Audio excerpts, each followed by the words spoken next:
Research preserves brain and lung function, and lifelong bonds begin. This is a team of specialists here around the clock, and the gentle hands that strengthen tiny newborns.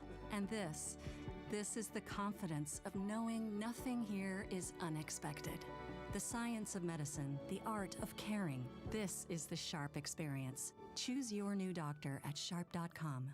Ready to ditch the screens for some family splash time? At Master Spas of California, we make it easy to relax and rejuvenate together. Our latest technology offers mineral or premium saltwater systems for naturally pure, crystal clear water with minimal maintenance. It's the perfect environment to teach your kids to swim or enjoy a quiet soak. Now is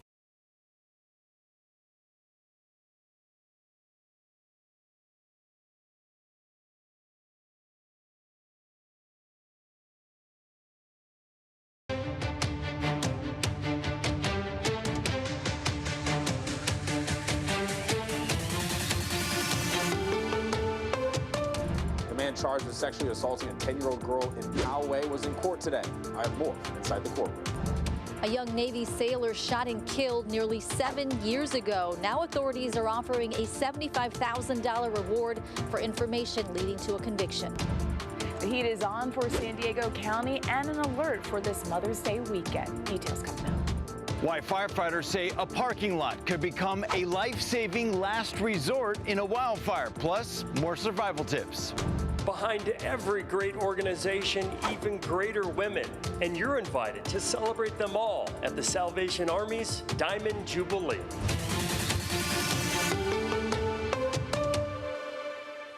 The man accused in the sexual battery of a 10-year-old Poway girl faced a judge for the first time since his arrest. Good evening and thank you for joining us. I'm Carla Chiquetto. I'm Marcella Lee. News 8's Alex Cheney has been following this story all day, all week in fact. He joins us live from downtown San Diego with new details about this disturbing attack. Alex? Yeah, absolutely. It was disturbing in front of the courtroom today as they laid out the charges against 36-year-old Jose Santana, the man at the center of that investigation into somebody who sexually assaulted a 10-year-old girl in Poway. Let's go to some video now that shows you the suspect in the courtroom today. The judge ruled that we are not allowed to show you his face. He is facing 2 charges of a lewd act with force towards a minor and felony false imprisonment. The deputy district attorney described what she says happened. On Saturday, May 2nd, the 10-year-old victim and her friend were making mud pies outside of the apartment complex in Poway. They went into the community laundry room to wash their hands, and that's when they ran into Santana. Santana locked himself and the little girl in the laundry room and touched her above the waist and below the waist, which is what created the 2 charges for a lewd act. The girl's friend started screaming, and that's when Santana threw the 10-year-old girl to the ground and fled. The DA says Santana has no ties to living at that apartment complex. The DA says a search of Santana's home revealed binoculars and camera equipment with evidence of previous recordings of little girls and women. Investigators also found women's underwear in his trash. There was surveillance footage released a few days ago that showed a clear picture of the suspect. The district attorney said that was a huge help for officers to be able to find the suspect. Law enforcement's be on the lookout and the social media posts that came in that assisted with law enforcement actually making an identification and an arrest in this case. So we do absolutely applaud the community for taking the steps necessary to get this person into custody very quickly. Santana's maximum exposure for his 3 felony charges is 23 years in prison. He is being held with no bail until his next court appearance back here at Central Jail on May 18th. I'm Alex Cheney, News 8.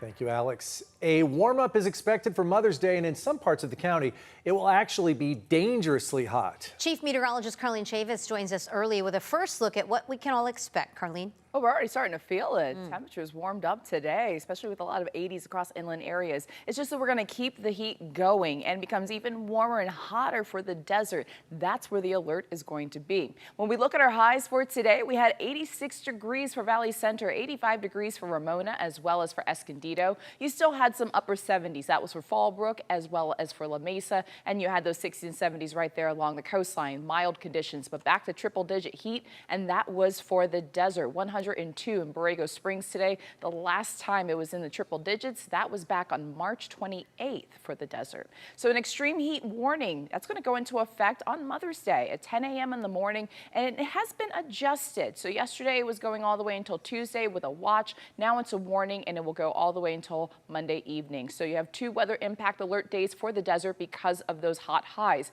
104 to 109 expected. Also talking about the peak of that heat being on Monday. So when we talk about these warmer than usual temperatures, just keep in mind limiting any of your outdoor activities between about 10 a.m. to 5 p.m. and also slather on that sunscreen and keep yourself nice and hydrated. We'll take a look at your full forecast coming up. Marcella. Thanks, Carlene. As always, you can find our extended weather forecast on the CBS 8 app. Download on your TV and stream now for free. As the weather heats up and we head deeper into fire season, knowing what to do before a wildfire breaks out could save your life. Tonight, News 8's Brian White is working for you to break down some of the most important fire facts to know, from ember storms to evacuation survival tips and more. Yeah, we know wildfires don't always give people much time to escape. If flames move in too quickly and evacuation routes are jammed, firefighters say wide open spaces like this could become critical survival zones.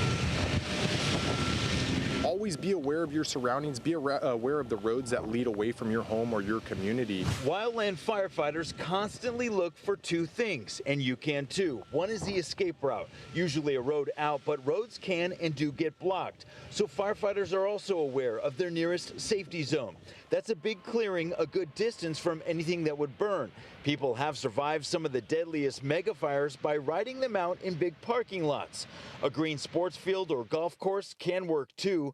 I reached out to Robert Johnson at CAL FIRE. He explains. Look for the largest cleared area to increase your chance of survival. This may be large parking lots, large dirt clearings. Some of the deadliest fires feature something called ember cast. High wind can carry embers miles away from the flames.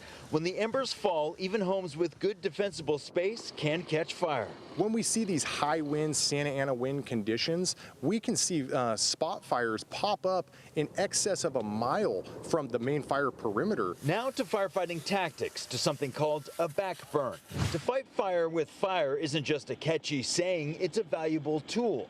Say firefighters want to use this road as a line to contain the fire, but the fire's still burning far away.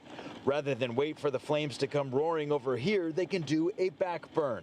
Specially trained fire crews light their own fire ahead of the main one, hoping to make this land burn on their own terms. If it goes to plan, when the main fire gets here, it won't have any fuel left to burn. They're putting fire on the ground to build depth, to increase the barrier or the buffer in between an oncoming fire and the control line or a barrier. Planes and helicopters get a lot of attention in wildfires, but they mainly play a supporting role, slowing fires down. This helps firefighters to build their main product, a fire line, a physical line in the earth cleared of things that can burn. They cut line with bulldozers and hand crews, hacking out trees and brush as they go. The fire line can also be an existing highway or road if crews can keep the fire from jumping over it. Ultimately, the goal is to surround any vegetation fire 100% with these control lines, which is a barrier to keep that fire from spreading and growing larger. And finally, CAL FIRE recommends having a go bag ready to grab, stocked with essentials like water, food, medications, important documents, extra clothes, and phone chargers. You should have that go bag planned and packed at all times, so in the event there's an emergency, you can leave at a moment's notice. Working for you, I'm Brian White, News 8. And remember, if there's something you'd like us to look into, you can email us at workingforyou@cbs8.com. The family of a young Navy sailor gunned down at a house party is still waiting for answers almost 7 years after his death. And as News 8's Kelly Hessedal reports, there is now a big reward for information leading to an arrest and conviction. The big headline in this case is authorities are now offering a $75,000 reward. They're hoping that this will motivate someone to come forward. Now, today we also heard from the victim, Lamonte Stevenson's mother, as this weekend marks another Mother's Day without her son. He was a football star with a promising future. Though Lamonte Stevenson had been offered multiple scholarships to play college football, his mom says instead Her son chose to join the Navy to serve his country. He was a gentle giant. He loved people. He loved kids. He loved to help. I miss cooking for him.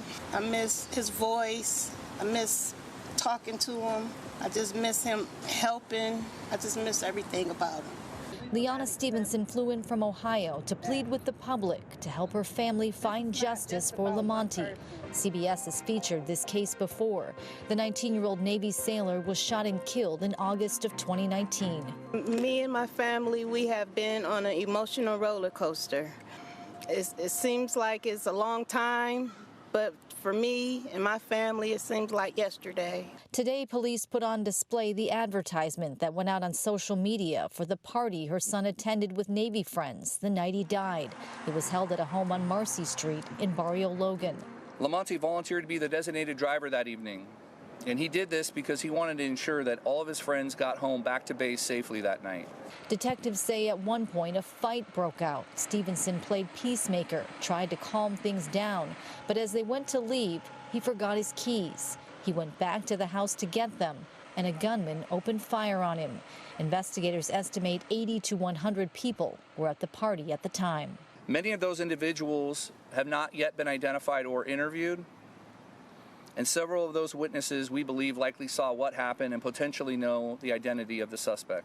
Liana hopeful someone will come forward and do the right thing. We just want closure so everybody can move on and Monty can get the justice that he deserves. And if you have information about this case, contact Crime Stoppers. You can remain anonymous. Again, a $75,000 reward is on the table for information leading to a conviction. Kelly Hessedal, News 8. Thank you, Kelly. New developments in the decades-old disappearance of Kristen Smart. We'll have those details still ahead. Plus, weeks ahead of California's primary election, we are breaking down how the so-called jungle primary works. And a special delivery for new moms ahead of Mother's Day after this.